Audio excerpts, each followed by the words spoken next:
বেশ, আমরা তাহলে কাজের কথা বলি। মেয়ের তো আশীর্বাদের একটা দিন ঠিক করতে হবে, তো আপনি কবে সেটা করতে পারবেন যদি জানান, আমরা সেভাবে। না, আমার আর কি, দিনক্ষণ আপনারা ঠিক করে নিন, যা ভালো ডেট হবে ফাইনাল করুন। আমি দরকার হলে ছুটি নিয়ে নেব। অনিন্দ, এই কথাগুলো আমাকে কেন বলতেছো বলুন তো? আরে আপনি হচ্ছেন ছেলের বাবা, আপনি কোথায় সব কিছু ঠিকঠাক করে আমাকে ইনভাইট করবেন তা নয়, আমাকে সব বলতে হচ্ছে। প্লিজ এগুলো করবেন না। আপনি থাকুন আমাদের সবার সাথে। সেই আমি আপনাদের ইনভাইট করব, সেই অধিকার সেই যোগ্যতা কি আমার আছে? নিজে কি আমি সেই জায়গাটা রেখেছি? আমি আমার ছেলে মেয়েদের সামনে মাথা তুলে দাঁড়াবার মতন জায়গাটা রেখেছি কি? নিজের আশা আকাঙ্ক্ষা বলার, প্রকাশ করার জায়গাটা কি আমি রেখেছি? দেখো অনিন্দুদা, একটা কথা তো আমি স্পষ্টভাবেই জানি, তোমার মেয়ে আর তোমার ছোট ছেলে একদমই ডিফারেন্ট।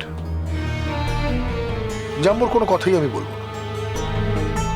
এদের সামনে তুমি সব কথাই বলতে পারো, মনের কথা বলতে পারো। কোনো কোনো দ্বিধা করাটা আমার মনে হয় না ঠিক হবে। স্পেশালি যে কথাটা আমি বলতে চেয়েছিলাম সেটা হচ্ছে যে একটা ফ্যামিলিতে যখন একটা বিয়ে হয় সেই পরিবেশটাই একদম ডিফারেন্ট হয়, তাই না বলি? মানে সেখানে অনেকগুলো প্রশ্নের মুখোমুখি হতে হয়। মানে মেয়েদের ফ্যামিলির তরফ থেকে অনেকগুলো প্রশ্ন আসবে, অনেকগুলো প্রশ্নের উত্তর হয়তো আমাদের কাছে নেই, বা যে উত্তরগুলো আছে সেটা তুমি দিলেও তাদের হয়তো পছন্দ হবে না, কিন্তু প্রশ্নের উত্তর তো দিতেই হবে। সেখানে অন্তত তুমি থেকো। আমি ঠিক বুঝলাম না। খুবই সিম্পল অনিন্দদা, খুবই সিম্পল। ব্যাপারটা হচ্ছে বিয়ের পরিবেশ, মানে কথাবার্তা অন্তত তো শুরু হয়ে গেছে এই বাড়িতে, আর এই ঝড়ের মুখোমুখি হতে হচ্ছে বৌদিকে একা। অনিন্দ, আপনার পারিবারিক অশান্তি হবে বলে আমরা প্রথম থেকে আপনাকে ইনভলভ করিনি। তাছাড়া আপনি নিজেই বলেছিলেন যে আপনি এর মধ্যে যেতে চান না, তাই। সেটা পারিবারিক অশান্তির কারণে নয়, আসলে কিছু কিছু অস্বস্তির কারণ তৈরি হয়। কোথাও গেলে প্রশ্ন ফেস করতে নানান রকম। আমরা ডিভোর্স হয়ে গেছে, আলাদা থাকি, একটা অস্বস্তি হয়, সেই আর কি। কেন বলো তো? অস্বস্তি হওয়ার কি আছে? তুমিও যেমনি এটাকে মেনে নিয়েছো, আমিও তো মেনে নিয়েছি। তাহলে অস্বস্তি হওয়ার তো আর কোনো জায়গা নেই। আমার হয় তাই আমি বললাম, অসুবিধে কিছু নেই। আমরা সর্বতোভাবে তোমাকে চাই। চেয়ার আপ বুয়া, চেয়ার আপ। এরকম গুমড়ে থেকো না তো, বাড়িতে একটা বিয়ে লাগতে চলেছে। তুমি যদি এভাবে থাকো আমাদের ভালো লাগে কখনো? আমি জানি তোমার অনেকগুলো প্রবলেম আছে, কিন্তু সে প্রবলেমটাকে তো ওভারকাম করতে হবে। দরকার লোকে ভয় দেখাও, যেরকম করে ওই প্রবলেম থেকে তুমি বেরিয়ে এসো। আসলে জানো তো বুয়া, এরকম একটা দিনে আমরা চাই আমরা যেখানে যেখানে যাব, তোমরা, স্পেশালি তুমি, আমাদের সঙ্গে থাকো। বাবা, আমি বলি কি, বিয়ের কাজকর্মগুলো আমরা একটু ভাগাভাগি করে নিলে বোধহয় ভালো হয়। মানে যে কাজগুলো আমি করব, মানে আমি দায়িত্ব নেব, সেখানে আপনার ছেলের থাকার কোনো দরকার নেই। আর যে কাজগুলোর দায়িত্ব আপনার ছেলে নেবে, সেখানে আমি একেবারেই নাক গলাবো না। তুমি আমার সঙ্গটা অ্যাভয়েড করতে চাইছো তো? আমি বুঝি শ্রীময়ী, এটুকু বিশ্বাস আমার উপরে তুমি রাখতে পারো যে আমি এমন কিছু করব না যাতে তুমি এম্বারাসড হও। আমি নিজেই সেই পরিস্থিতি সৃষ্টি করতে দেবো না। না না, এটা এম্বারেসমেন্টের কোনো প্রশ্ন নয়, এটা আত্মসম্মানের প্রশ্ন, এটা অধিকারের প্রশ্ন। যে মানুষটা আমাকে একদিন দূরে ছুঁড়ে ফেলে দিয়েছিল, তার থেকে দূরে দূরে থাকার অধিকার আমার নিশ্চয়ই আছে।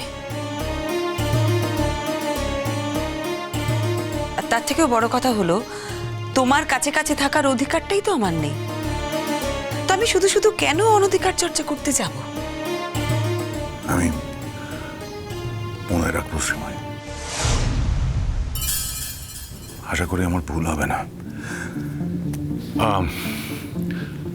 তোমরা বলো আমাকে কিভাবে চাও? আপনাকে আমরা সর্বতোভাবে চাই। সেটা তো সম্ভব নয় রোহিত বাবু। শ্রীময়ীর কথা তো শুনলেন। শ্রীময়ী যে কাজগুলো করবে সেগুলো তো আমি করতে পারবো না। আমি যে কাজগুলো করবো সেগুলো শ্রীময়ী করতে পারবে না। আর শ্রীময়ীকে অ্যাভয়েড করে কিছু করা সম্ভব নয়।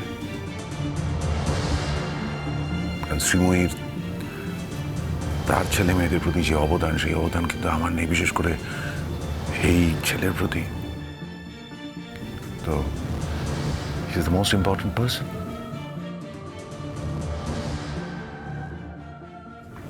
আপনি আমাকে বলুন আমায় কি করতে হবে, আমি সেটা করে দেবো।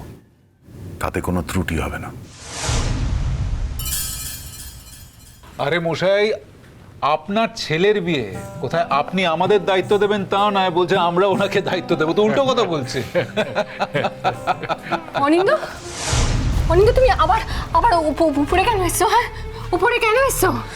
অনিন্দ, আমি আমি আমি বুঝতে পারছি তোমার আমার সাথে থাকতে ভালো লাগছে না, দ্যাটস ওকে, কিন্তু তুমি তুমি অ্যাটলিস্ট নিচে চলো, নিচে চলো। মানে অনিন্দ শোনো না, বলছি যে আমার না একা যদি আমি থাকি আমার প্যানিক অ্যাটাক হচ্ছে, আমার আমার আমার দম বন্ধ হয়ে আসছে, আমার আমার আমার মনে হচ্ছে আমাকে খুব পা ধরে নিচে টানছে, আমার মনে হচ্ছে মানে আমার নিচের চোরাবালি আছে, আমাকে আমাকে পা ধরে টানছে, আমার আমার আমার আমার খুব কষ্ট হচ্ছে। আমি আমি আমি আমি আমি সত্যি কথা বলছি, আমি আমি আমি বানিয়ে বলছি না, আমি আমি আমি মনে হয় বোঝাতে পারছি না।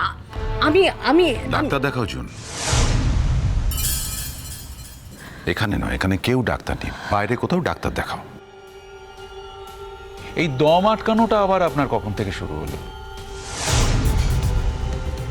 এতক্ষণ বেশ তো ছিলেন। যেই অনিন্দবাবুকে সিঁড়ি দিয়ে উপরে উঠতে দেখলেন অমনি আপনার নাক শ্বশুর, কান কটকট, দম আটকানো সব শুরু হয়ে গেল। হ্যাঁ, আপনি চোখে দেখছেন যে উনি উপরে আছেন, তাতেই আপনার দম আটকে যাচ্ছে। এবার ভাবুন তো, মনে মনে অনিন্দবাবু শ্রীময়ীর কত কাছাকাছি চলে এসেছে, তখন আপনার দম আটকাচ্ছে না? আপনাকেও বিশ্বাস করছেন না? আমার আমার আর বেঁচে থাকতে ভালো লাগছে না, আমি আত্মহত্যা করবো। এই ওসব নাটক ফাটক দেখিও না, আমাদের মন গলবে না। বিশ্বমশাই প্লিজ প্লিজ প্লিজ আমার কথা আপনি বিশ্বাস করুন। যাও যাও যাও, এখান থেকে যাও, আমরা দরকারি কথা বলছি, যাও। শ্রীময়ী, দয়া করে হাত জোর করছি তোমার কাছে, আমাকে দয়া করে কোনো কথা শুনিও না। আমি কিন্তু তোমার স্বামীকে ওপরে ডাকিনি, এবং আমি চেষ্টা করছি যাতে ওনার থেকে অনেক অনেক দূরে থাকা যায়। কারণ আমি তো ভালো করে জানি যে অনিন্দ সেনগুপ্ত একমাত্র জুন গুহর স্বামী। সেই জন্যে রোহিত দা আমাকে যে কাজের ব্যবস্থাটা করে দিয়েছেন সেটা আমি দায়িত্বের সাথে পালন করছি।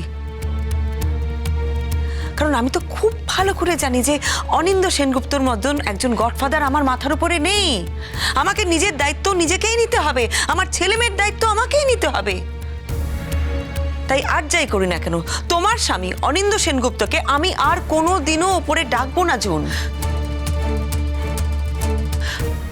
আমাকে না এত এত এত কঠিন কথা আজকে বলো না। তুমি তুমি তুমি বুঝতে পারছো না? না আমার আমার আমার আমার সত্যি কিরকম একটা শ্বাসকষ্ট হচ্ছে, আমার আমার বুক ধড়ফড় করছে, আমার আমার আর কিছু নেই। শ্রীময়ী, শ্রীময়ী, আমি তো অনিন্দ সেনগুপ্তের জন্য সবকিছু ছেড়েছি, কিন্তু সে তো সে আজকে আমার কাছে নেই। আমি আমি আমি সর্বস্ব, আমার আমার সর্বস্ব হারিয়ে গেছে, আমার পায়ের তলা থেকে মাটি সরে গেছে। আমি আমার সাথে অনিন্দ থাকে না, আমার সাথে শোয় না, আমার সাথে কথা বলে না, আমার সাথে কিচ্ছু করে না।